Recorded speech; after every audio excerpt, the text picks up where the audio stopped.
Touche-nous, Seigneur. Touche-moi, Touche-nous, Seigneur. moi, Nous avons besoin de ta main, Jésus. Et dans ta main, dans nos vies.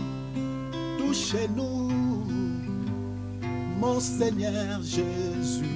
Oh, touche-nous, Papa. Nous avons besoin de ta main. Seigneur, touche-nous. Nous voulons être guéris par ta main. Seigneur, touche-nous.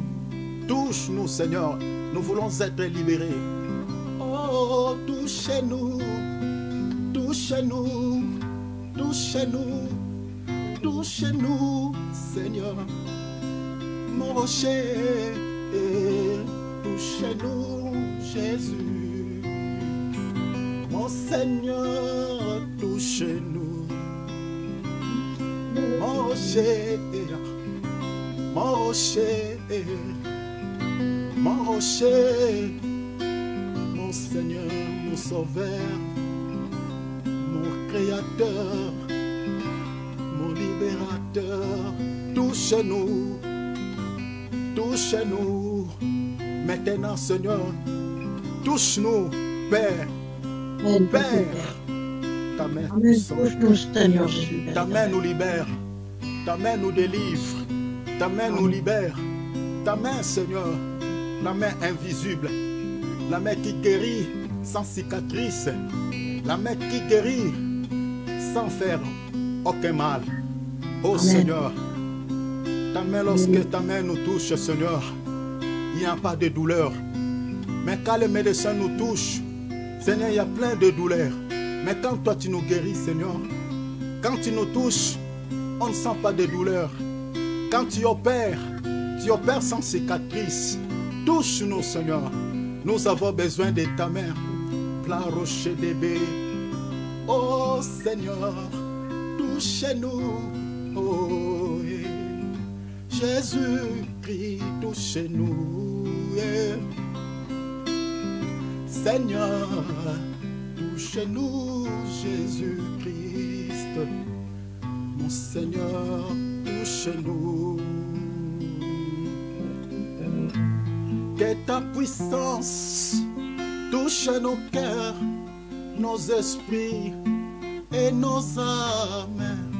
Oh Seigneur, touche-nous. Que ta puissance libère nos vies, nos esprits et nos familles. Seigneur, touche-nous. Encore que sa puissance nous libère. Que ta puissance touche nos familles, touche nos mariages et nos enfants, Seigneur. Jésus, touche-nous. Que sa main nous touche, touche nos familles, touche nos vies, touche nos familles, touche nos enfants, touche-nous. Rabochedere babos, rosette bereblada, oh rabo santa barabloud. Alléluia. Que sa puissance nous touche. Que sa puissance nous touche.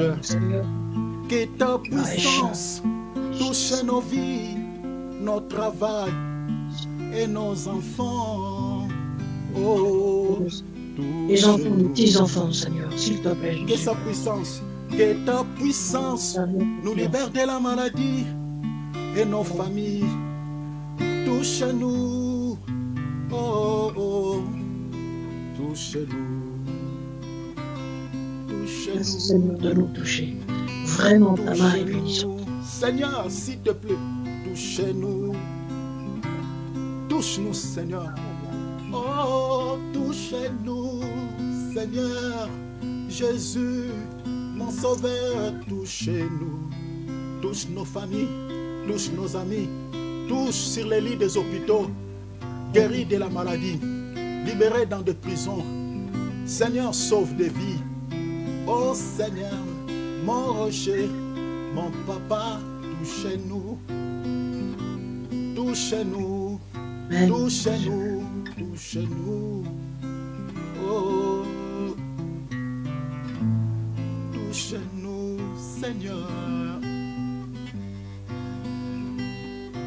touchez-nous, touchez-nous, touchez-nous.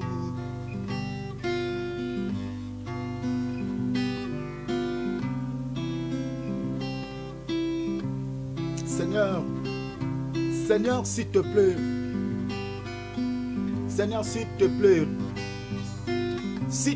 Père, s'il te plaît, Père, touchez-nous, touchez-nous, touchez-nous. Nous avons besoin de ta main. Ta main n'est pas courte pour nous toucher.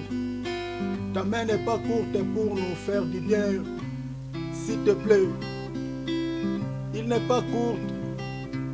Elle n'est pas courte ta main. S'il te plaît, Père, touche-nous. Oh, touche-nous. Et dans ta main. Dans ta main, Seigneur. Oh, touche-nous, Seigneur.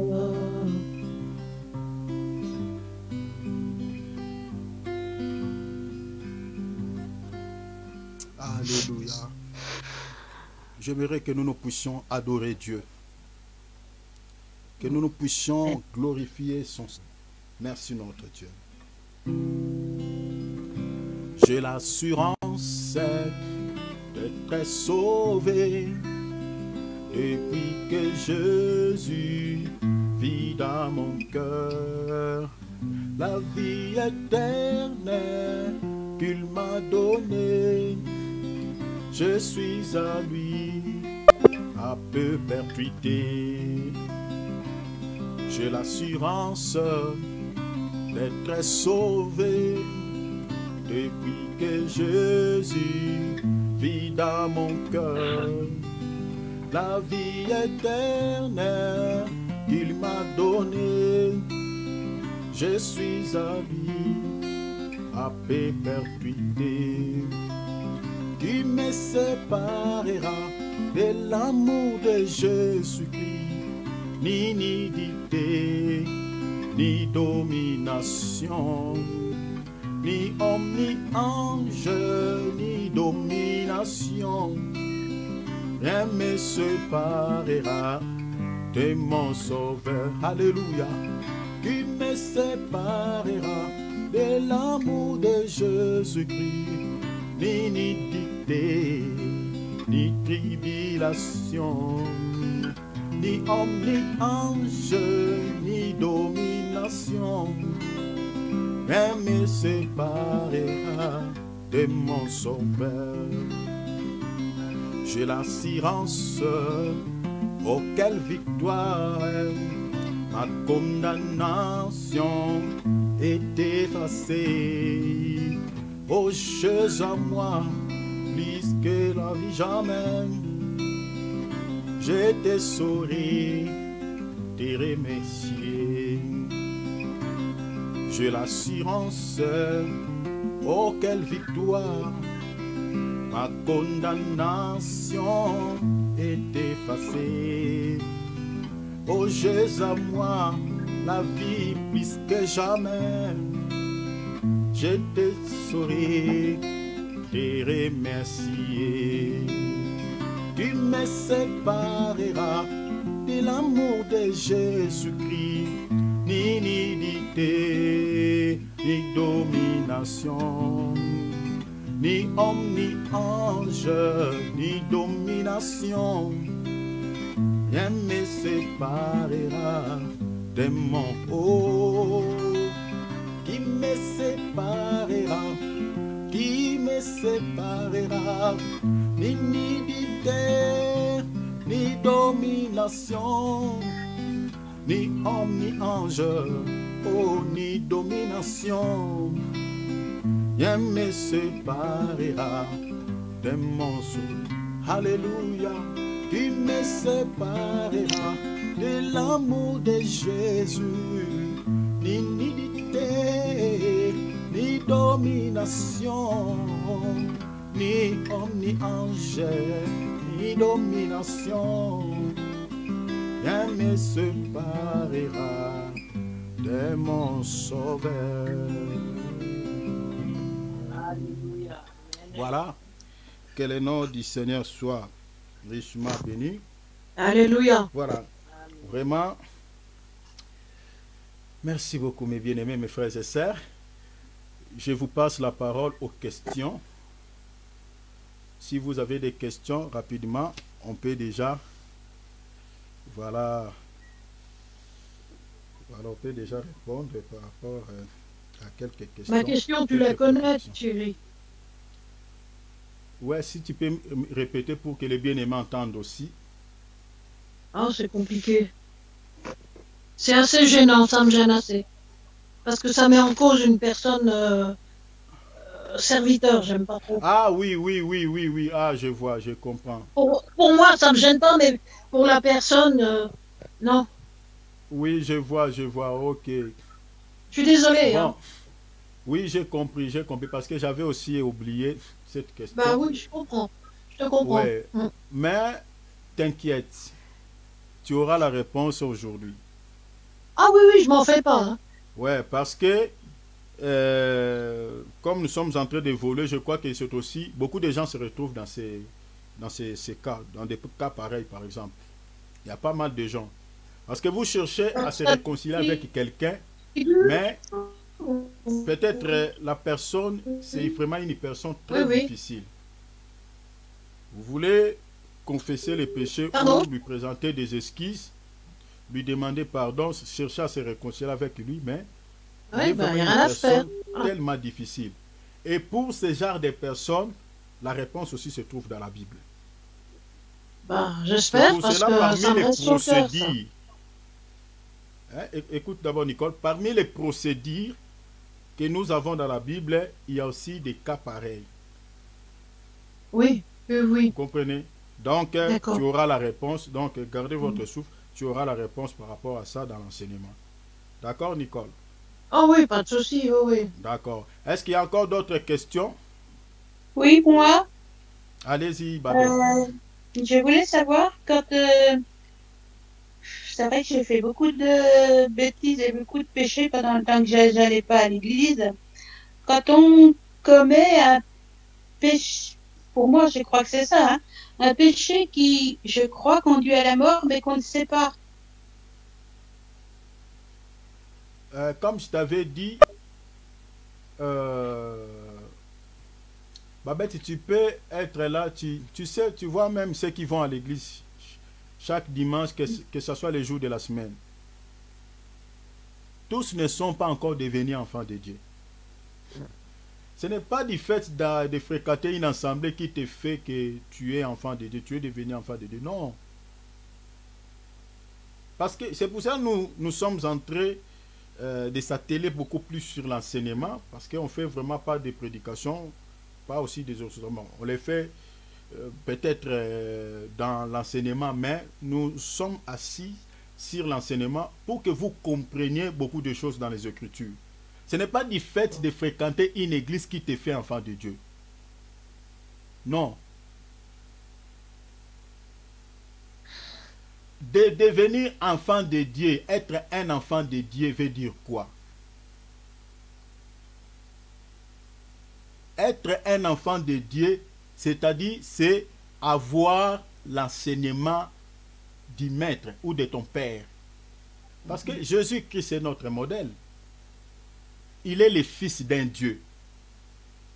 Maintenant, ce qui a fait que les gens puissent comprendre qu'il était le fils de Dieu, c'était quoi? C'était le message du Père, l'enseignement du Père. Il dit, ce que j'ai dit, je ne le dis pas de mon propre chef. Je l'ai entendu auprès du Père. C'est le Père qui m'a donné tout ça, c'est ce que je suis en train de vous dire. C'est-à-dire, le message qu'il a porté, l'enseignement là, il a eu ça auprès du Père. Ici, je pars un peu dans le sens des trinitaires, mais je ne suis pas dans ces choses. Donc, je l'ai reçu auprès du Père. Cela veut dire quoi? La Bible dit, un disciple accompli sera comme son maître. Paul lui dit, soyez mes imitateurs comme je suis imitateur de Christ. Bon, j'écarte d'abord tous ces exemples. Je prends par exemple le nom chrétien. Mot chrétien, en grec, veut dire quoi? Christophe. Si tu ramènes ça en français, ça veut dire comme Christ. Donc si tu es enfant de Christ, enfant de Jésus, mais on dit quoi? Tel fils, tel père. C'est ça chrétien, c'est ça non chrétien. Tel fils, tel père. C'est ça chrétien, c'est-à-dire comme Christ, comme son père. Ce n'est pas du fait d'aller, toi tu es dans l'impudicité, tu es par exemple dans les vols, tu es par exemple dans la magie, tu fréquentes les... Mais dans nos assemblées là, il y a des sorciers qui viennent. Il y a des gens sales, tellement sales. Vous savez, ça peut choquer, mais c'est ça la vérité. Vous savez, dans nos assemblées là, nous sommes composés des ivraies et des blés. Beaucoup sont dans nos assemblées là, sont des inconvertis, sont des païens. Ça peut faire mal, mais c'est ça la vérité.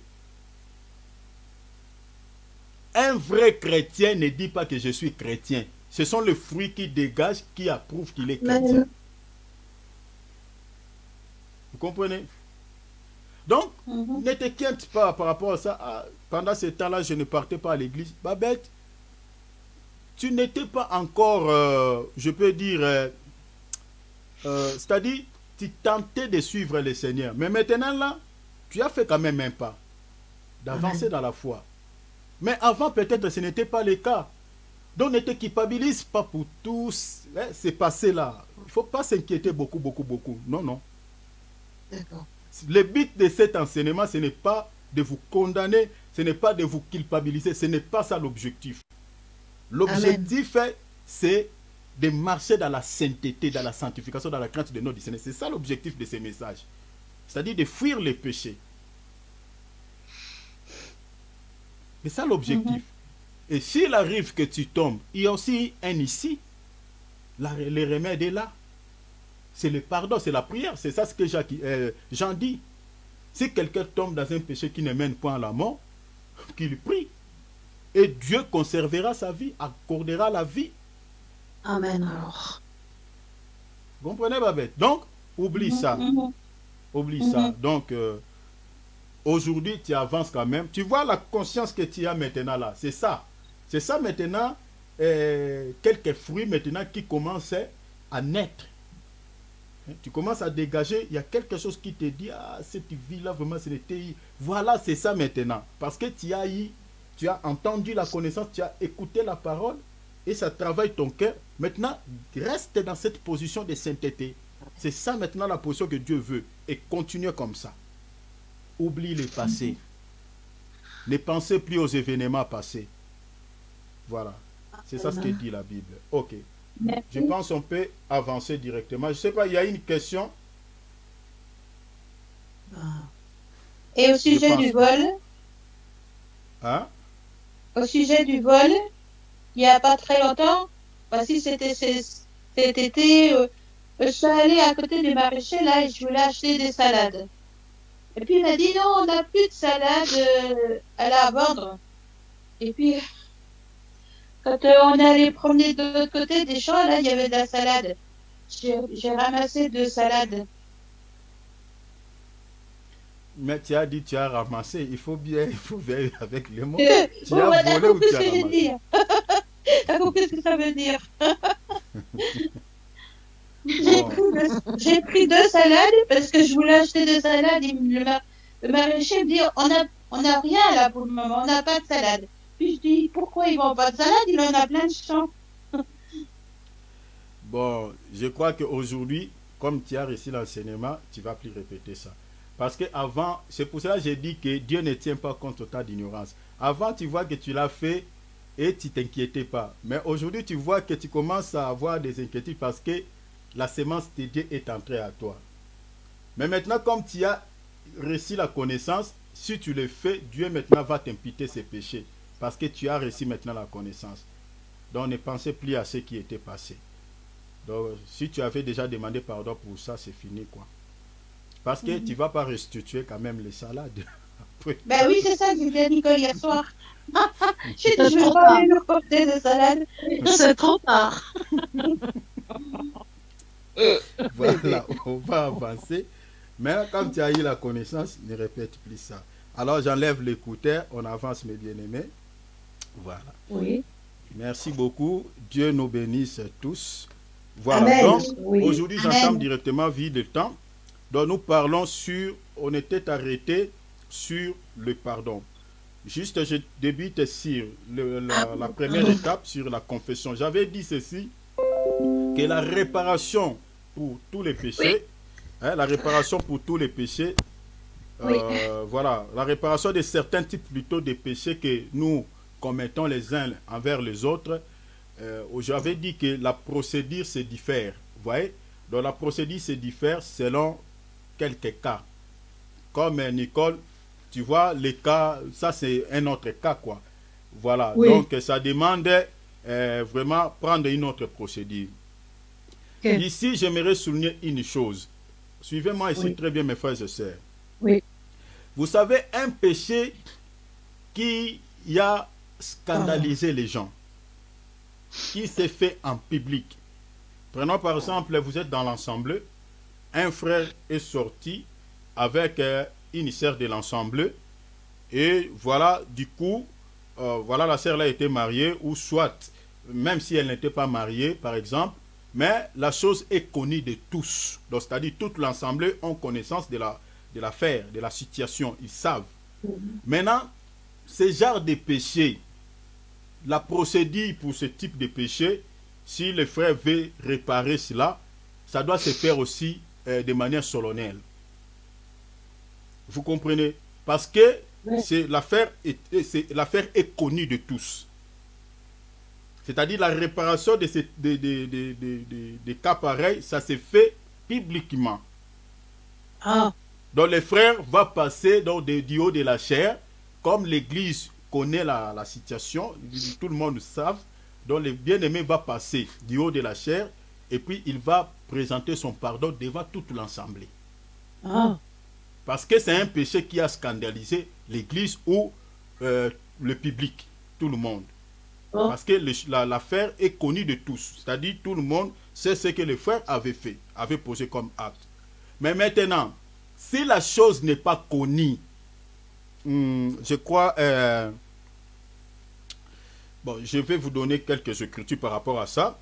Si l'affaire n'est pas connue, le péché était fait en secret, en catimini.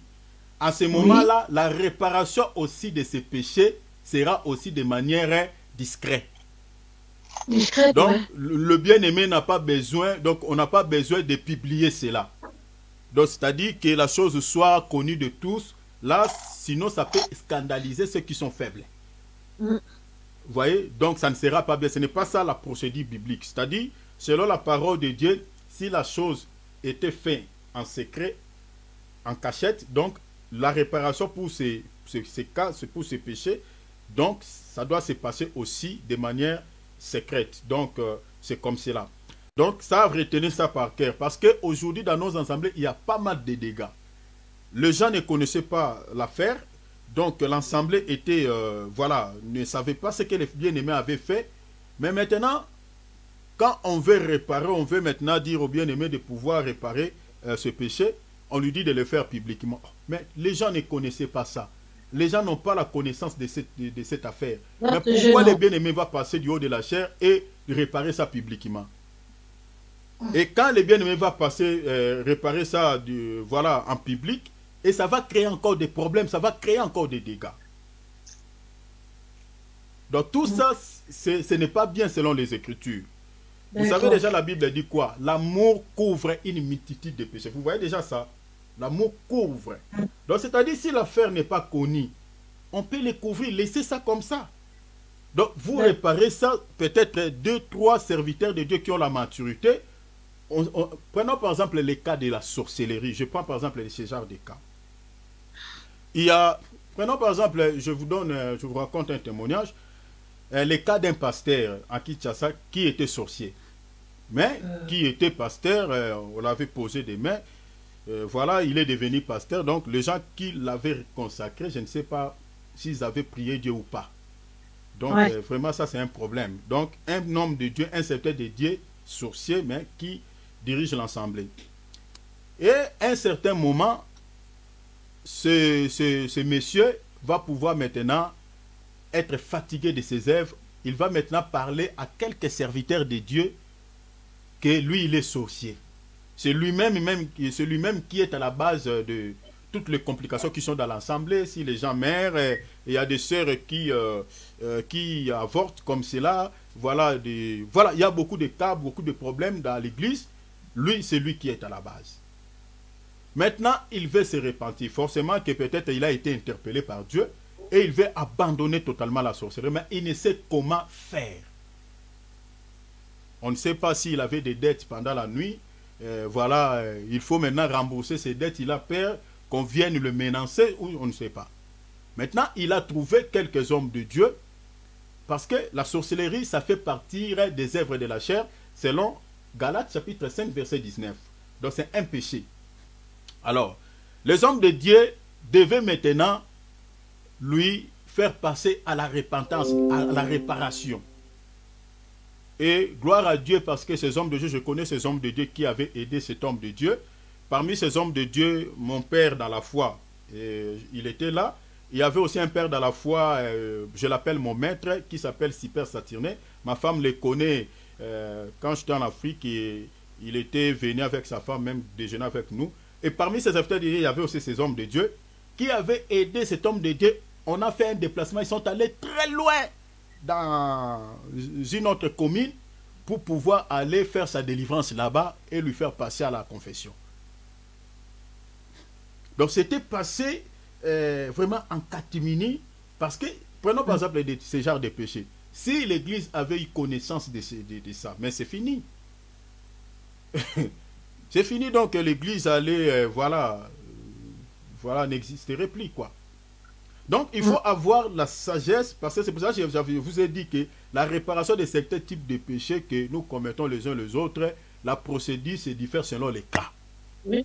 Vous voyez? Donc la procédure se diffère. Donc de tels cas, on ne les fait pas publiquement. Parce que lui, il a fait ces choses pas en public, il a fait ça en catimini.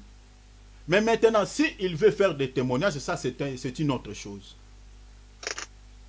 Alors, donc, c'est pour cela que je vous ai dit, ça c'est un exemple que je donne, un seul exemple. Donc, si par exemple quelqu'un pose un acte publiquement qui a scandalisé les gens en public, la réparation pour ces types de péchés doit se faire aussi de manière publique. Moi, un jour, je me suis mis en colère, je voulais tabasser un frère, j'étais en Russie. Pour la première fois que je m'énerve, là, je ne sais pas si, je crois que mon frère Alex n'était pas là, je crois que sa femme, personne n'était là, il y avait seulement quelques personnes.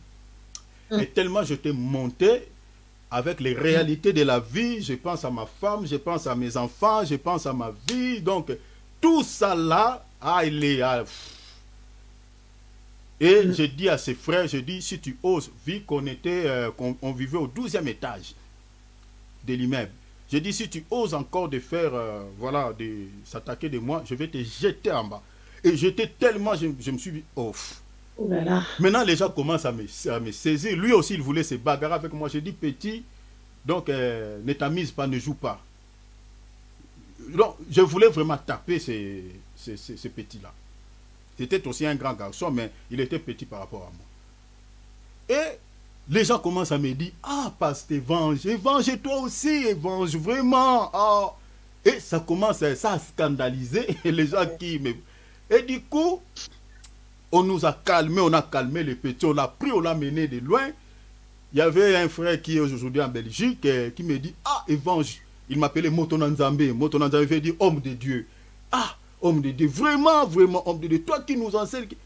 Et là, et du coup, je suis rentré à ma place et le Saint-Esprit me dit maintenant, quand je suis resté, je me suis calmé, il dit, tu as vu ce que tu as fait? Tu as vu comment tu as scandalisé, tu as fait insulter le nom du Seigneur parmi tous ces mondes ici? Et moi, j'avais eu la grâce, j'ai entendu la voix qui me dit, tu dois faire la réparation publiquement. Tous ces mondes-là, tu dois présenter pardon devant tous ces mondes. Mes frères, je crois que parmi le point que je veux souligner ici, nous avons au moins 5 points pour pouvoir aussi demander pardon à celui que tu as offensé ou de recevoir le pardon à celui qui t'a offensé. Ah ouais. Donc ça va de deux parties. Et parmi ces 5 points, j'avais dit d'abord qu'il faut d'abord avoir l'amour. Or, le contenu de l'amour qui te pousse à demander pardon ou à recevoir le pardon, ça doit avoir au moins 5 éléments que nous retrouvons à l'intérieur. Parmi ces éléments, il y a l'humilité, il y a la bonté, il y a la compassion, il y a la patience et puis il y a la douceur. Ce sont ces 5 éléments qui se trouvent dans l'amour qui peut te pousser à demander pardon. Parce que si tu n'es pas humble, tu ne peux pas aller présenter des excuses à celui que tu as offensé. Il faut avoir l'humilité. Et la personne aussi que tu as offensé doit être aussi humble. Donc, ce sont, vous voyez, tout ça là, je crois que je vais dire ça tout à l'heure. Donc, c'est-à-dire, il faut avoir la bonté, être une personne bonne, avoir la compassion, avoir la patience, avoir l'humilité et la douceur. Amen, oui. Et là, tu peux faire maintenant réparer ce que tu as fait. Ou soit tu peux recevoir le pardon de celui qui t'avait offensé. Ah ouais. Alors, je me sentais dans mon cœur quelque chose qui me dit, ah, donc tu vas aller se rabaisser devant ces petits-là. Mais bien aimé, le diable n'est pas loin de nous. Hein. Tu vas aller te rabaisser. Mais bien aimé, je n'avais pas le choix. Ah, je dis Seigneur, moi vraiment ton serviteur allait me prosterner devant ces... Et la voix là, et je n'étais plus tranquille, je transpirais. Je dis, si je désobéis ici, ça ne sera pas bien. Je suis allé. Et ils étaient tous à la cuisine, on vivait dans une maison tous ensemble. Je suis allé, j'ai dit, vraiment mon frère, j'étais son nom. J'ai dit, mon bien-aimé, en tout cas, pardonne-moi pour ce qui vient de se passer ici. Je suis vraiment désolé. Ce n'est pas moi qui peux faire ça. Vraiment, je demande à tous de me pardonner pour ce que je fais tout à l'heure là. Pardonnez-moi, je vous en supplie. Je suis votre frère. En tout cas, je ne sais pas ce qui m'a pris. Et pour les faire rigoler, j'ai dit, même si on bagarrait là, vraiment, les frères allaient me tabasser parce que je ne suis même pas fort. Donc, tout le monde commence à rire. Et puis, le bien-aimé qui me disait Motonanzambe, c'est-à-dire homme de Dieu, il dit, bon, Evans, vous devez s'embrasser. On commence à acclamer. Et on s'est embrassé avec le bien-aimé. Et puis, c'était réparé, c'était fini. Mais bien aimé, vous savez, le pardon, c'est une puissance vraiment qui libère. Et quand j'ai posé cet acte, quand je suis allé, et quand on a fait ça, les fois j'ai vu son image revient tel qu'il était avant. Et moi aussi, j'ai senti la paix. Et c'est fini. Beaucoup de gens aujourd'hui souffrent de problèmes psychologiques. C'est-à-dire qu'ils vont chaque jour chez les psychiatres, chez les psychologues. Bien aimé, si vous regardez bien, la plupart des maladies qui ne se guérissent pas avec des médicaments, c'est lié par rapport au manque du pardon. C'est-à-dire ce sont des gens qui ont ruminé tellement de choses dans leur cœur, qui ont gardé peut-être l'amertume. Ils ont ruminé les gens. Je bénis le Seigneur pour l'homme de Dieu qui avait mis le sujet hier, de dire qu'il faut faire sortir tous les gens que vous avez gardés, vous gardez dans votre cœur. C'est-à-dire, il y a des gens qui sont spécialistes de ruminer les gens dans leur cœur. Ouais. Donc, lui, tout celui qui lui fait, qui l'offense, il les garde dans son cœur. Il attend toujours une occasion. Et il n'attend pas quelque chose de bien pour cette personne. Et une telle personne, vous savez, quand je toucherai sur l'amertume, je crois que ce sujet ne terminera pas. Donc, le mois de novembre encore, on reviendra là-dessus. Donc, il y a beaucoup qui souffrent, qui ont des problèmes de fréquences cardiaques très élevées. À cause de quoi? Parce qu'il a toujours un sentiment de l'injustice. Et c'est dû à manque de pardon. Oui. Donc, vu il pardonne difficilement et ça crée des chocs au niveau de son âme. Vous voyez? Donc, je crois que quand on touchera sur l'amertume, donc il faut pardonner, c'est bien. Vous allez sentir tranquille dans votre esprit. Donc, vous serez libéré. Vous voyez? Et si vous êtes difficile à pardonner les gens, en tout cas, déjà, vous allez souffrir vous-même. Vous voyez, au niveau psychologique, vous aurez tellement beaucoup de problèmes au niveau mental. Alors, donc nous disons que la réparation de certains types de péchés que nous commettons, c'est-à-dire, voilà, nous commettons les uns les autres, bien évidemment, c'est-à-dire la procédure, c'est différent. Alors, on dit que la réparation de tous les péchés passe par 3 étapes, mais excepté, voilà, une étape, comme je viens de dire, c'est-à-dire au sujet du péché, du vol, au sujet du vol. Ça, on ajoute les 4e étapes, c'est-à-dire la restitution. Mais il faut d'abord respecter les 3 étapes. Si vous ne respectez pas ces 3 étapes, mes bien-aimés, ce que tu fais là, ce n'est pas la réparation. Ce n'est pas la réparation. La confession, ici, vous pouvez les remplacer même par la vérité. Parce qu'aujourd'hui, il y a des gens qui sont spécialistes de réconcilier les gens. Mais vous voulez réconcilier les gens alors que ces 2 parties ne se sont pas dit la vérité. Vous les réconciliez par rapport à quoi? Vous voulez la réconciliation, oui. Mais qu'est-ce que lui a fait, l'un a fait à l'autre? Qu'est-ce que l'un a fait à l'autre? La réconciliation ne peut pas avoir lieu s'il n'y a pas la vérité, si les gens ne se disent pas la vérité. Aujourd'hui, il y a des pardons hypocrites. Donc, pardonne-moi, parce que tu me demandes pardon pour qu'est-ce que tu as fait. Mais il faut d'abord dire ce que tu as fait. C'est ça la procédure. Parce que quand nous confessons, c'est-à-dire, vous savez ce qu'on fait avec Dieu, la manière dont on confesse devant Dieu, c'est la manière dont on doit confesser aussi les uns les autres nos péchés. Ma sœur Nicole, pardonne-moi, parce que le vêtement que tu avais déposé, ton vêtement là que tu cherches, c'est moi qui a pris ce vêtement. En tout cas, pardonne-moi, je viendrai. Là, il faut la restitution, hein, il faut parce que c'est le vol. Il faut restituer. Tu me dis un exemple, oui, d'accord. Vous voyez? Donc, je prends cet exemple pour dire que il faut confesser. Qu'est-ce que tu avais fait? J'avais volé. D'accord. Qu'est-ce que tu avais fait?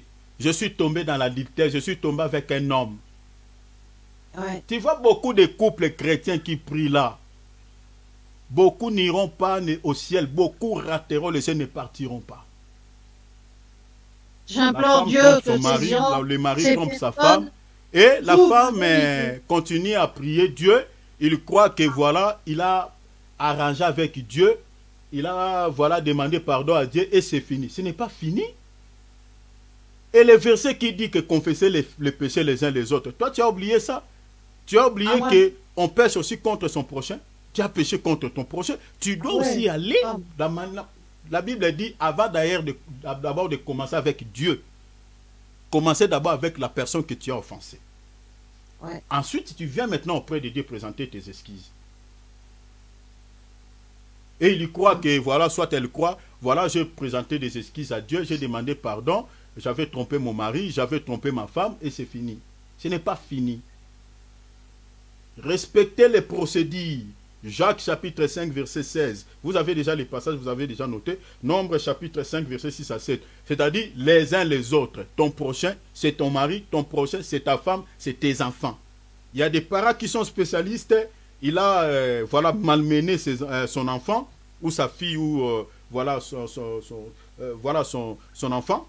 Donc, et du coup, au lieu de présenter des excuses à son enfant, le père se comporte à un orgueilleux comme voilà, il est papa.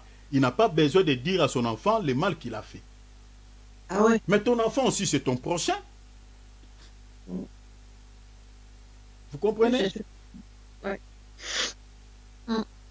Donc, il faut comprendre cela. Et là, vraiment, si on respecte la parole, là, vraiment, la porte du ciel est ouverte. Le jour où le Seigneur va revenir, donc, il va partir avec nous. Donc, ça. Et la deuxième étape, je dis, c'est le pardon. Alors, le pardon, on avait, je crois qu'on va continuer là. Comme j'avais dit, pardonnez-vous réciproquement. Et le pardon, j'avais dit que le pardon implique l'amour. C'est-à-dire, le pardon émane de l'amour. Donc, mon frère Cyril, on peut répéter les versets qu'on avait lus hier, mon bien-aimé Cyril. Si tu peux nous aider avec la Bible, mon frère. Voilà. Ah ouais.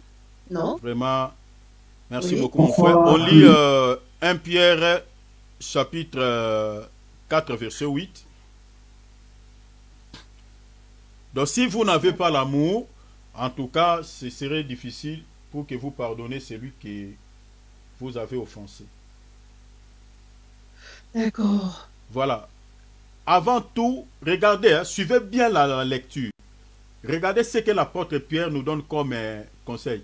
Avant tout, ayez les uns pour les autres une ardente charité, c'est-à-dire l'amour, car la charité couvre quoi? Couvre une multitude de péchés, tu vois?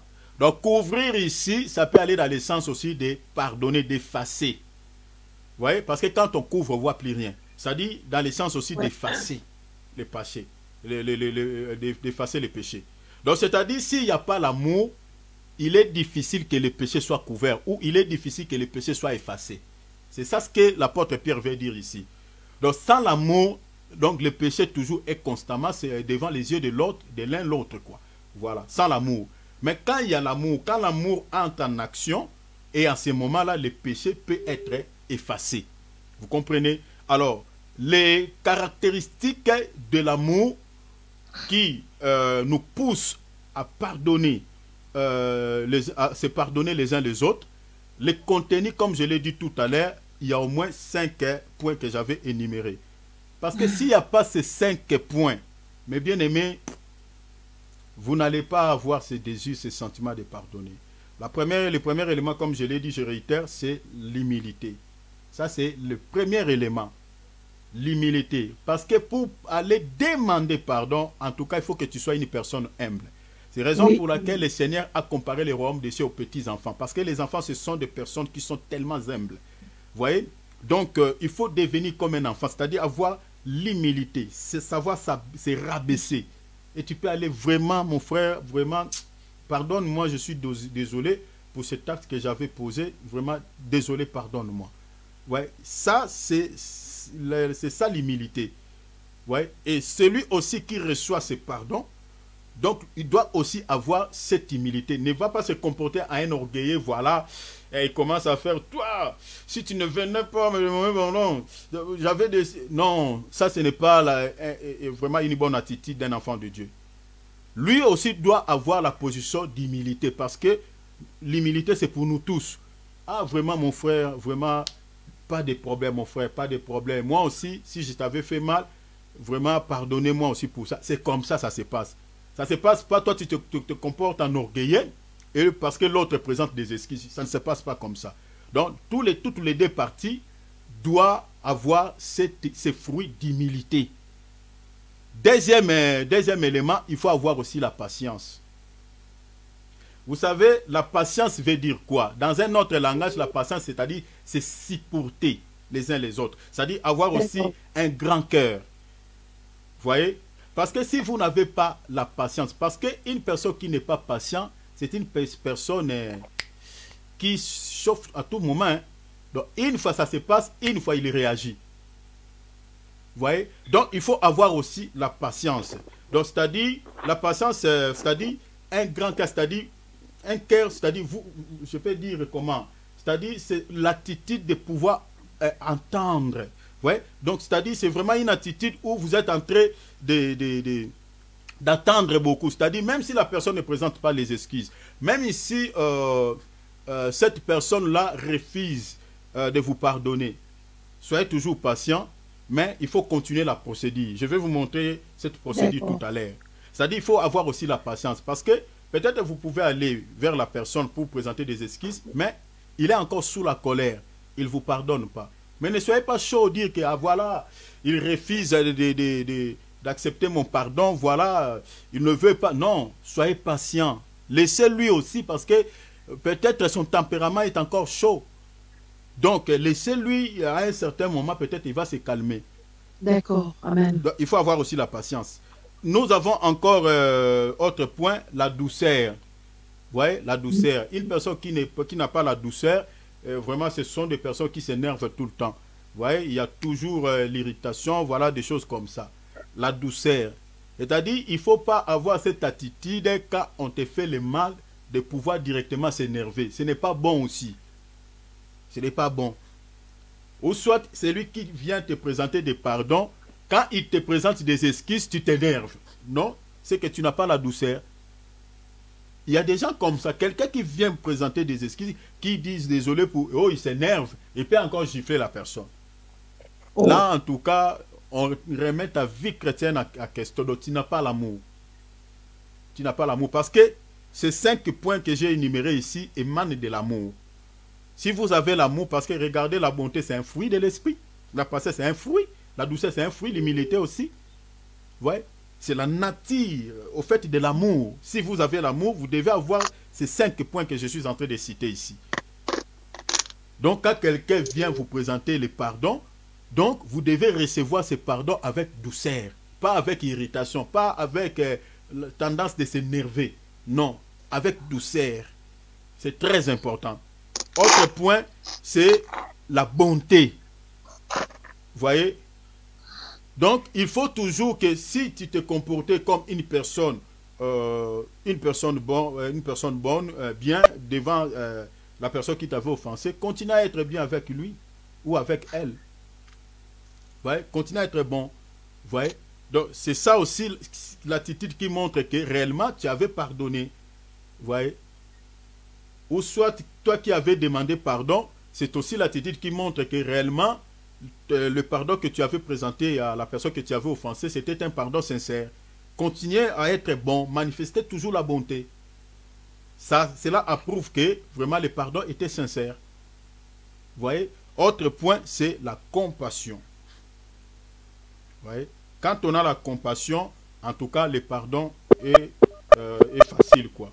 Le pardon est facile. Voilà, ça, ce sont les 5 points qui émanent de l'amour, qui voilà, nous poussent à pouvoir demander pardon les uns les autres. Alors, une personne qui n'a pas les qualités que je viens de citer ici, en tout cas, c'est difficile qu'il pardonne, voilà, qu'il demande pardon ou qu'il pardonne l'autre. C'est vraiment difficile. Vous savez que Dieu dit dans le livre de Romains 4, il dit que la bonté nous pousse à la repentance. Vous voyez, quand une personne est bonne, la bonté pousse à la repentance. Alors quand on n'a pas ça, c'est vraiment difficile. Et pour ce que je viens de dire là, vous pouvez lire, prenons par exemple une écriture, mon frère Cyril, prenons par exemple Romains chapitre 4, vous pouvez voir ces quelques points que j'ai cités ici. Romains chapitre 2, verset 4. Romains chapitre 2, verset 4, la Bible dit: oh, méprise-t-il les richesses de sa bonté et de sa patience. Vous voyez, donc nous avons la bonté, nous avons la patience, et de sa longanimité, et ne reconnaissant pas que la bonté de Dieu te pousse, vous voyez, à la repentance. Donc vous voyez, la repentance, la repentance, vous pouvez le remplacer par le pardon, c'est-à-dire quand quelqu'un se repent, il demande pardon, il vient pour réparer. Donc c'est la bonté maintenant qui va te pousser à pouvoir demander pardon. Nous avons encore un autre point dans Ephésiens chapitre 4, verset 32. On va un peu vite parce qu'on va terminer. Ephésiens chapitre 4, verset 32. Là-bas, qu'est-ce qui est dit là-bas? On dit, il y a un seul corps. Ephésiens chapitre 2, verset 32. Chapitre 4, verset 32. Voilà. Merci beaucoup, mon frère. Soyez bons. Vous voyez déjà, la Bible a dit soyez bons. Donc, nous avons ici déjà la notion de la bonté. Les uns envers les autres. Vous voyez? On ajoute encore compatissant. Vous voyez? Nous avons des éléments ici. Vous pardonnant réciproquement. Donc, vous voyez que s'il n'y a pas la bonté, il n'y a pas la compassion, donc c'est difficile de pouvoir se pardonner réciproquement. C'est difficile. Oui. C'est difficile. Donc, il faut avoir ces fruits de la bonté, avoir la compassion, et là, le pardon peut, voilà, donc, peut être possible entre voilà, les uns les autres. Donc, voilà quelques points. Vous pouvez ajouter Colossiens chapitre 3, verset 12 à 13. Ça, on ne va pas lire. Je crois que ça parle toujours de la même chose. Donc, c'est toujours la même chose. Voilà. Donc, comprenez qu'il faut avoir la bonté, compassion, la patience, l'humilité et la douceur. Et là, vous pouvez facilement pardonner celui qui vous a offensé. Alors, nous avons un point que j'aimerais dire ici. Mon frère Cyril, allons dans Matthieu chapitre 18. Matthieu chapitre 18. Matthieu 18. Matthieu 18, on va lire le verset Matthieu 18, combien? Lisons Matthieu 18, verset 21, 22. Regardez ici, mes bien-aimés, suivez-moi ici très attentivement, parce que je vais toucher une portion de la révélation, ça va vous bénir. Hein? Donc je vais vous faire goûter quand même la révélation via cet enseignement.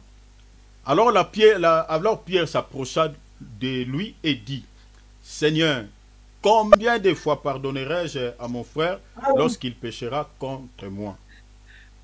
Sera-ce que jusqu'à 7 fois? Je vous avais dit hier que les 7 fois ici, l'apôtre Pierre a réussi ça quelque part. C'est-à-dire, je vous avais donné l'écriture, Proverbe chapitre 24, verset 6. Là où on voit, la Bible dit, le juste tombera 7 fois et il se relèvera. Donc, vous comprenez que quand on dit tombera, c'est-à-dire péchera. Vous voyez? Donc, péchera 7 fois. Et le Seigneur, après les 7e fois, les relèvera. C'est-à-dire, il tombe pour la première fois, le Seigneur les relève. Deuxième fois, le Seigneur les relève et il pêche encore. Vous voyez? 7 fois. Alors, Pierre, il a pris cette écriture littéralement. Et puis, c'est ça ce qu'il a évoqué ici. Il dit, sera-ce qu'à 7 fois. Et Jésus lui dit, ne te dis pas jusqu'à 7 fois, mais jusqu'à 77 fois, 70 fois. Donc, vous comprenez que le pardon ici, 77 fois 7 fois plutôt, voilà, 77 fois 7 fois.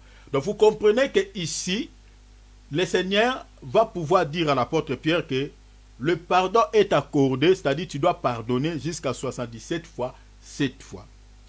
En réalité, ce n'est pas ça vraiment le langage du Seigneur. Nous sommes en train de dire que il faut faire très attention avec les Écritures. Parce que quand on lit littéralement, on comprend les Écritures littéralement, ce n'est pas la vie qui est communiquée, mais c'est la mort. Parce que la Bible dit la lettre tue, mais l'esprit vivifie.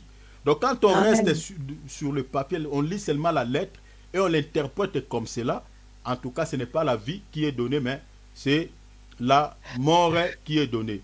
Donc, vous voyez que la Bible dit 70 fois 7 fois. Donc, c'est ça. Donc, c'est-à-dire 70 fois ou 70 fois 7 fois. Donc, vous voyez ici 70 fois 7 fois. Donc, vous voyez ici, nous avons la notion du pardon dans les chiffres combien? Dans les chiffres 70 et le chiffre 7. Nous avons la notion du pardon par ces deux chiffres. Mais nous avions dit hier que où est-ce que le Seigneur a pris ces chiffres 70? Il a pris ça où? Le nombre 70. Le Seigneur a eu ça où? Nous avons, je vous avais donné l'écriture dans Daniel, chapitre 9, verset 24. Là où la Bible dit, on l'a là-bas mon frère Cyril, on va lire là-bas. Mais bien aimé, suivez-moi ici très bien parce que je vais décoller. Montez avec moi.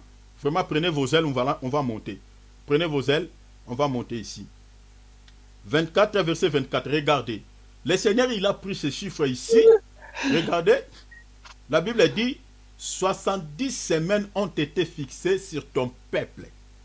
Le peuple ici, c'est Daniel 9, 22. Mais ce peuple aussi, c'est l'Église. L'Église est dedans. L'Église est dedans comment? Dans la révélation, cette prophétie aussi concerne l'Église. Et sur ta ville sainte, pour faire c'est quoi? Les transgressions et mettre fin au péché, pour expier l'iniquité et amener la justice éternelle, pour sceller la vision de la prophétie, et la vision de la vision et les prophètes, et que pour oindre les saints des saints. Donc vous comprenez que les 70 semaines est donné pourquoi? Pour expier les transgressions, les péchés, et mettre fin au péché. Vous voyez ça? Retenez ça. Mais bien aimé, s'il vous plaît, je vous en supplie. Vraiment, suivez-moi ici très bien ce que je suis en train de vous dire. Donc, le nombre 70, le Seigneur, il a évoqué ça parce qu'il y a une prophétie qui dit que le péché sera accordé par ce nombre. Suivez-moi très bien, pardon, je vous en supplie. Donc, c'est-à-dire, le pardon sera accordé lorsque on va voir la présence de ces chiffres. Lorsqu'on va voir la présence de ces nombres. Et là, le pardon est accordé. Et c'est pour cela que vous voyez que le Seigneur a évoqué ça. Il dit, tu pardonneras 70 fois 7 fois. Et ça nous donne quel chiffre? Ça nous donne le chiffre 490. Dans la dimension doctrinale, hier, je vous avais dit que la leçon spirituelle à tirer dans ce que le Seigneur est en train de dire à l'apôtre Pierre là, c'était quoi? C'est-à-dire, c'est de pardonner. Parce que si vous lisez le verset 35 du chapitre 18, le Seigneur dit, il faut pardonner de tout son cœur. C'est-à-dire une personne qui pardonne de tout son cœur, c'est vraiment une pardonne. C'est-à-dire, au fait, le nombre là, 490, c'est ça ce qui explique pardonner de tout son cœur, au fait. C'est ça, au fait, en résumé. Donc, 490, c'est ça la conclusion que le Seigneur a donnée dans le chapitre 35, verset 35 plutôt, qui expliquait pardonner son prochain de tout son cœur. Mais maintenant, restez avec ces... Nous avons ici 3 chiffres. Nous avons 70, 7 et qui donne 490. Parce que les 70 semaines ici, qui met fin au péché, il faut savoir que les 70 semaines, dans la semaine comptait au moins 7 jours. Si on fait les calculs, ça donne 490. C'est ça, en fait, les calculs que le Seigneur a fait. Mais maintenant, la question est celle ici. Mes bien-aimés, suivez-moi. Parce que la révélation des fois, c'est... Si vous êtes distrait, en tout cas, vous n'allez rien comprendre. Pourquoi maintenant la présence de ce nombre 70? Pourquoi? C'est ça la question. Pourquoi le pardon doit être accordé? Oh my God. Alléluia. Pourquoi le pardon doit être accordé? Il faut seulement, pour que le pardon soit plutôt accordé, il faut la présence de ce nombre 70. Pourquoi? Pourquoi le Seigneur a évoqué cela? Pourquoi cela est dit que les 70, c'est ça ce qui va mettre fin au péché? C'est ça la grande question. Mais bien aimés, suivez-moi ici. Vous savez, dans la Bible, nous avons un homme qui avait péché, qui avait commis le péché. Mais cet homme-là, normalement, de son vivant, c'est quelqu'un que Dieu avait mis la pensée de l'éternité dans son esprit. C'est quelqu'un qui devait vivre éternellement. C'est quelqu'un qui ne devait pas connaître la mort. Mais quand le péché est entré dans la vie de cet homme, c'est alors que le Seigneur avait retranché un nombre. Le Seigneur avait retranché ce chiffre 70 parce qu'il avait commis le péché. Et cet homme-là, il s'appelle Adam. Allons dans Genèse chapitre 5, verset 5. Vous allez découvrir ça là-bas. Allons-y. Notez mes bien-aimés. Glorimando Shadas. Rabo Sotoblodo Shada. Genèse chapitre 5, verset 5e. Regardez notre ancêtre, notre papa. Tous les jours qu'Adam vécut furent de 930 ans. Vous voyez? Adam a vécu 930 ans. Il lui manquait combien pour que Adam totalise 1000 ans? 70 ans. Or, 1000 ans, c'est le millénium, c'est l'éternité. Parce que si vous lisez Apocalypse chapitre 20, je crois verset 5, la Bible dit, nous allons fêter 1000 ans avec le Seigneur. C'est-à-dire, celui qui entre, qui totalise 1000 ans, il entre déjà dans l'éternité. Et c'est ce nombre qui avait manqué à Adam pour que Adam puisse accéder à l'éternité. Et le Seigneur, il a retranché ça. À cause de quoi? À cause du péché. Vous voyez ça? Voilà pourquoi le Seigneur, pour pallier à cette situation, par la grâce, il a déjà prophétisé et dit, Adam est tombé, j'ai retranché 70. Mais il faut que l'homme retourne à l'état initial. Il faut que l'homme vive éternellement. Mais que dois-je faire? Le Seigneur, il a récupéré ces chiffres pour le pardon. Vous voyez ça? Donc, c'est-à-dire, le Seigneur, il a pris ces 70 ans qui manquaient. C'est-à-dire, Adam a manqué 70 ans pour qu'il puisse accéder à l'éternité. Et le Seigneur est venu nous accorder le pardon du péché avec ces chiffres. Voilà pourquoi vous avez vu Gabriel est en train d'enseigner à Daniel. Il dit, oh Daniel, c'est les 70 qui mettra fin au péché. Et les 70 là, quand les 70 mettent fin au péché, mes bien-aimés, c'est fini. Nous sommes devenus saints. Nous entrons dans l'éternité. Parce que les 70 est venu mettre fin. Il n'est pas venu ôter, mais il met fin au péché. C'est-à-dire, on ne parlera plus de péché. Et c'est fini, là nous sommes au ciel, nous sommes dans les milléniums. Parce que ceux qui vont régner avec Christ 1000 ans, ce sont des gens qui entrent dans l'éternité. Ce sont déjà des personnes qui seront enlevées avec Christ. Vous comprenez cela? Donc, raison pour laquelle vous voyez la présence des 70 qui manquaient. Pourquoi? Parce que Adam est l'image du Seigneur Jésus-Christ. Dans la Bible, la dureté de la vie d'un roi, c'est aussi le nombre 70. La vie d'un roi est représentée par les chiffres 70.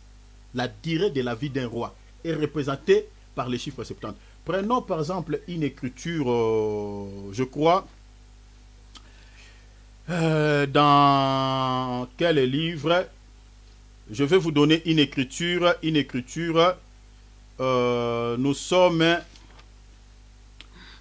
dans... Voilà. Donc, nous allons lire quel livre? Prenons... Nous avons lu, nous avons médité. Genèse, on a lu. On va lire... voilà. Attends, je vous donne, je vous cherche l'écriture. La durée, je suis en train de dire que la durée de la vie d'un roi, c'est-à-dire, est représentée par le nombre 70. Et vous allez voir ça tout à l'heure. C'est dans les Écritures.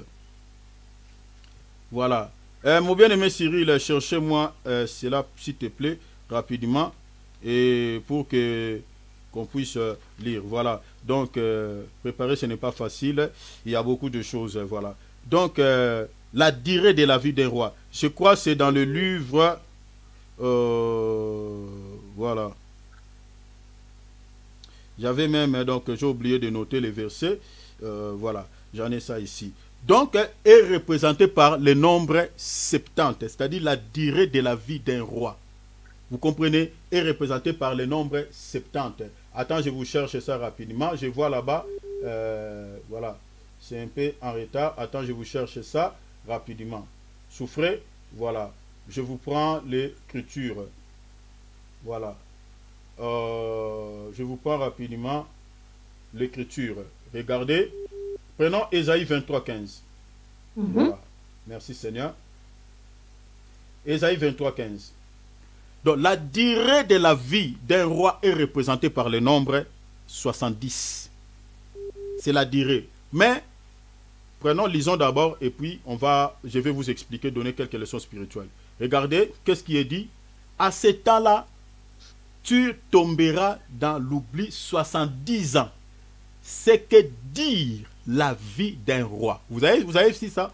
Au bout de 70 ans, il sera détruit comme de la prostituée dont parlait la chanson. C'est-à-dire, c'est ça ce qui dit, la Bible dit, c'est que dire la vie d'un roi. C'est-à-dire la dureté de la vie d'un roi dans la Bible. Ne prenez pas ça littéralement, mes bien-aimés. C'est-à-dire la dureté de la vie d'un roi, c'est le nombre 70. Or, nous avons dans la Bible un roi qui a existé et qui est mort suite au péché, et un roi qui était venu relever l'autre qui était tombé. Lui aussi il est le roi, parce que le premier roi de toute la terre c'est Adam, et le second roi qui va régner sur toute la terre c'est Jésus-Christ. Voilà pourquoi le jour où il était mort, Pilate va maintenant faire une inscription en mettant quoi? C'est-à-dire le roi des Juifs. C'est-à-dire Pilate avait reconnu que Jésus-Christ il était le roi. Et c'est ça aussi ce que Jean a vu. Vous voyez, dans l'Apocalypse 19, vous allez voir que la Bible dit il avait un nom, c'est-à-dire roi des rois. Donc Jésus-Christ c'est un roi. Or Jésus est l'image du premier Adam. Selon 1 Corinthiens chapitre 15, c'est le second Adam. Donc lui il est plutôt le dernier Adam. Et le premier Adam, c'était Adam quant à la chair, c'est-à-dire notre ancêtre. Vous voyez, le premier ancêtre de toute la terre. C'est-à-dire, il était aussi un roi. C'est lui qui régnait sur la terre. C'est lui qui était le roi de toute la terre. Donc vous comprenez que, c'est-à-dire la dureté de la vie d'un roi, c'est 70. Et les 70 là, c'est la durée de la vie aussi, de la vie qui manquait à notre roi. C'est-à-dire le roi qui est Adam. Maintenant, on va restituer cette dureté de vie, parce que quand les 70 entrent, quand on complète ça, quand on ajoute tout ça, c'est pour mettre fin au péché, et là le roi maintenant aura sa vie. Or, quand on donne la vie à ces rois, là maintenant on entre dans l'éternité. Parce qu'il faut voir déjà que derrière Adam, il y a aussi toute l'humanité. Hein? Selon Romains chapitre 5, verset 12 à 14. Donc il y a toute l'humanité, c'est-à-dire quand Adam chute, quand Adam tombe, quand Adam meurt, c'est toute l'humanité qui chute, qui meurt avec lui. Et tous nous perdons la vie de la même manière que notre ancêtre. Et le Seigneur maintenant vient nous accorder les pardons parce que c'est le chiffre 70 qui intervient pour le pardon du péché. C'est ça la dureté de la vie des rois. Et voilà pourquoi Christ est mort à la croix pour pouvoir pallier à cette situation, afin de remettre, de rendre la vie qui manquait à notre premier ancêtre, c'est-à-dire nous qui sommes ses descendants, pour pouvoir recevoir cette vie afin d'accéder à l'éternité. Vous comprenez? En fait, c'est ça. Donc, c'est-à-dire, le nombre 70, comprenez que ce nombre, le Seigneur ne l'a pas évoqué au hasard. Vous comprenez? C'est parce que c'est un nombre qui manquait à la dureté de la vie de notre premier ancêtre pour qu'il puisse accéder à l'éternité. Le Seigneur, il a retranché 70. Et le Seigneur nous a rendu cela par la mort de Jésus-Christ pour mettre fin à son péché, à son iniquité. Et voilà pourquoi il nous a fait la promesse. Le jour-là, quand il viendra nous accueillir pour que nous puissions nous prendre, pour que nous puissions accéder maintenant, vivre les 1000 ans. Vous voyez, les 1000 ans que nous avons perdus il y a des décennies, que nous avons perdus, voilà, cette promesse a été, voilà, je peux dire, voilà, oubliée. Le Seigneur nous a abandonnés parce qu'à cause du péché, mais le Seigneur va nous récupérer. Le Seigneur va nous faire goûter maintenant l'éternité que nous avons tant entendue, l'éternité qui nous a été promis par le Seigneur. Si Adam ne chutait pas, on pouvait déjà vivre cela. La mort ne pouvait pas exister, le péché ne pouvait pas exister. Mais à cause du péché, l'éternité que le Seigneur nous avait promis, et le Seigneur, il a réduit la vie de l'homme, il a retranché les 70, mais nous a rendu cela par la mort de son Fils Jésus-Christ. Alors, les 70 représentent le jubilé, les 490 plutôt représentent aussi le jubilé. Donc, le chiffre 490, c'est le repos, c'est le jubilé. Or, les repos, ça, vous pouvez lire, lisez seulement tous les chapitres de Lévitique chapitre 25. Là, vous allez vraiment voir, voilà, il y a pas mal d'explications là-bas par rapport à ces chiffres. Vous allez voir le chiffre 49, on nous présente là, qui parle du jubilé, le repos, c'est-à-dire celui qui entre dans le repos, en réalité ne pêche point. Et vous vous rappellerez aussi que l'apôtre Jean, il dit, celui qui est né de Dieu ne pratique pas les péchés. Vous comprenez? C'est-à-dire celui qui entre dans le repos ne pratique pas les péchés. Et la Bible a dit, celui qui pêche est du diable. Donc ça, il faut comprendre cela. Donc, alors, aujourd'hui, nous allons s'arrêter là. Voilà, donc demain, par la grâce de Dieu, nous allons toucher directement le 3e et le 4e point. C'est-à-dire, nous allons toucher sur la réconciliation et nous allons toucher sur la restitution. Nous allons toucher sur ces 2 points pour pouvoir terminer par rapport à cela. Et par la grâce de Dieu, je crois les autres points, peut-être le mois prochain, si le Seigneur tarde à venir. Donc voilà, nous sommes arrêtés là. Donc ces messages, mes bien-aimés, nous sommes en train de vous enseigner ainsi pour pouvoir se préparer au retour de notre glorieux Seigneur Jésus-Christ. Donc nous devons avoir la haine du péché, la haine du mal. Vous savez, le péché, c'est vraiment sucré à faire. Voilà, le péché, c'est tellement goût, c'est tellement bien, on le fait facilement. Mais les conséquences de ce que nous sommes en train de voir, les conséquences du péché, c'est toujours très tragique. Très tragique. Donc, vous voyez, Ève n'avait pas fourni beaucoup d'efforts pour pouvoir récupérer, accueillir son fruit. Hein? C'était bon à manger, voilà. C'était avec beaucoup de facilité, il a pris de son fruit, il a mangé. Elle a mangé et puis elle donna à son mari qui est auprès d'elle. Maintenant, regardez les conséquences. La suite, c'est jusqu'en ce jour. La suite, c'est très tragique. Donc, les conséquences du péché. Le péché, quand tu le fais, il y a des péchés qui ont des conséquences tac-tac directement. Mais il y a des péchés, c'est comme une semence qui est tombée à terre. Et ça va prendre du temps pour germer. Donc, le péché, c'est comme ça. Alors, il faut faire très attention avec le péché. Craignons Dieu. Ayons la crainte de Dieu, vraiment, sincèrement, marchons dans la crainte de Dieu dans toute notre vie. Le Seigneur revient bientôt, le Seigneur revient. Ce n'est pas des slogans, ce n'est pas des blabla. Nous qui sommes là en train de vous enseigner la parole, nous sommes en train de regarder l'horloge, nous sommes en train de regarder les signes du temps. Mais bien aimés, nous sommes à la fin. Nous sommes à la fin. Ceux qui ne lisent pas les prophéties, ceux qui n'ont pas la connaissance de l'eschatologie, ne comprennent pas ce que nous sommes en train de dire là. Mais je suis en train de nous dire sincèrement au nom de Jésus, nous sommes à la fin. Vraiment, l'enlèvement aura lieu très, très, très bientôt. Alors, si vous voulez être prêt et vous voulez être enlevé, en tout cas, tout ce que vous pouvez faire, c'est d'être prêt. Donc, c'est-à-dire rester sur ton poste. Sur ton poste. Comme Habakkuk. La Bible a dit, les prophéties, ce sont les prophéties dont le temps est déjà fixé. Quelles sont ces prophéties? C'est les prophéties par rapport au retour du Seigneur. Mais Habakkuk entendait la réalisation de cette prophétie où il était sur son poste. Donc, restez sur ton poste. Le poste, c'est quoi? C'est la prière. Ton poste, c'est quoi? C'est quand tu médites la parole, tu es là sur ton poste. Ton poste, c'est quoi? C'est aussi quand tu es dans la présence de Dieu dans l'assemblée. C'est ça ton poste. En fait, rester là, dans la présence de Dieu. Et quand le Seigneur viendra, il ne va pas te chercher comme Adam. Où es-tu, Bernadette? Où es-tu, Nicole? Où es-tu, Thierry? Où es-tu? Non, le Seigneur ne va pas te chercher comme ça. Celui qu'on cherche, c'est celui qui est perdu. Mais ses enfants à lui, le Seigneur les trouvera dans le même endroit où il les avait laissés. Donc, c'est comme ça. Donc, soyons prudents. Ne soyez pas culpabilisés par rapport à, je sais pas, par rapport à l'enseignement, mais Amen. Demandons l'aide de Dieu à pouvoir marcher dans la crainte de Dieu et demander la force pour surtout les péchés chéris. Demandons vraiment la grâce et la force de Dieu. Voilà, je m'arrête là, je passe la parole à